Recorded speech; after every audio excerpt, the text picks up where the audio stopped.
Welcome everybody to Stock Talk with Nico Criticos. Today I'm going to teach you about some very important metrics that we can find on Yahoo Finance. Okay, now the example I'm going to use today is going to be PayPal.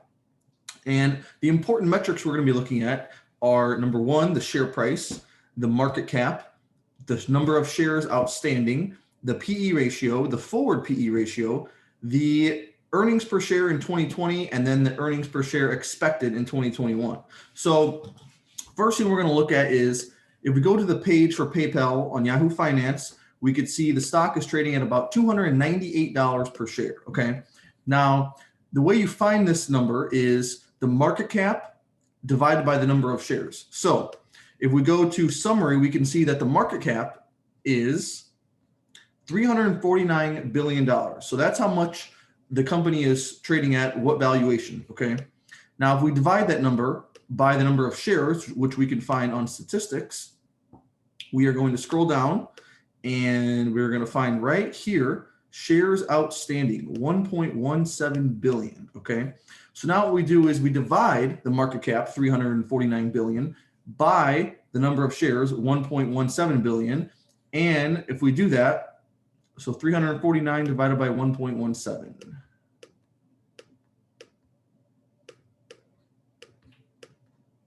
We get 298.3, okay?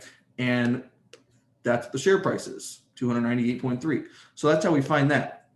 Next up, we have the market cap, which is kind of just the reverse of what we just did. Market cap is number of shares times the share price.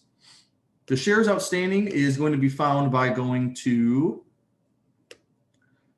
statistics, and shares outstanding is 1.17 billion, how we found.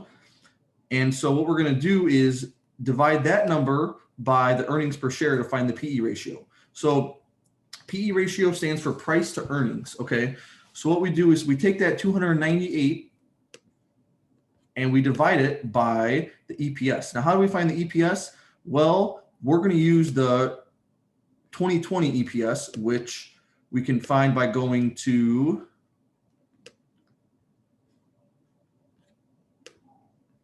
analysis, down to earnings history. And as you can see here, we have for each quarter in 2020, they have EPS actual. Okay. So what you're going to do is add up these four numbers, 0.66, 1.07, 1.07, 1.08, and we are going to get 3.57. So that's the earnings per share for the entire year of 2020. Now, if we divide the share price,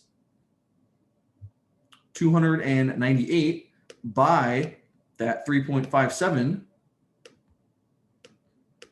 we are going to get 83.55. And if you go to statistics, down to trailing PE, you can see the current PE ratio is 84.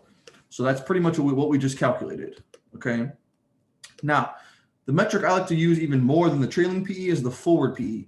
The way you're going to find this is share price divided by the expected EPS. So where do we find the expected EPS? Well, we're going to go to analysis and we're going to go down to earnings estimate. So as you can see, it tells you how many analysts and the average estimate. So current year, 2021, they're expecting 4.56 of EPS in 2021. So if we divide 298.3 divided by 4.56,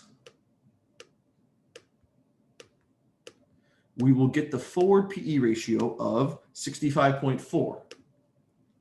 And you can also find that number under statistics.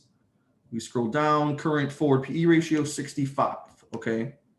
And so what that tells you, if the forward PE is actually lower than the trailing PE, that means that the stock's going to grow. Okay. That's what that means. And so, but however, relative to previous forward PE ratios here, you can see it's actually much higher. So as with most stocks in the stock market right now, especially large cap stocks, a lot of them are trading overvalued or definitely fair value. So there's your different numbers and what to look for in Yahoo Finance. Now you know how to value a stock.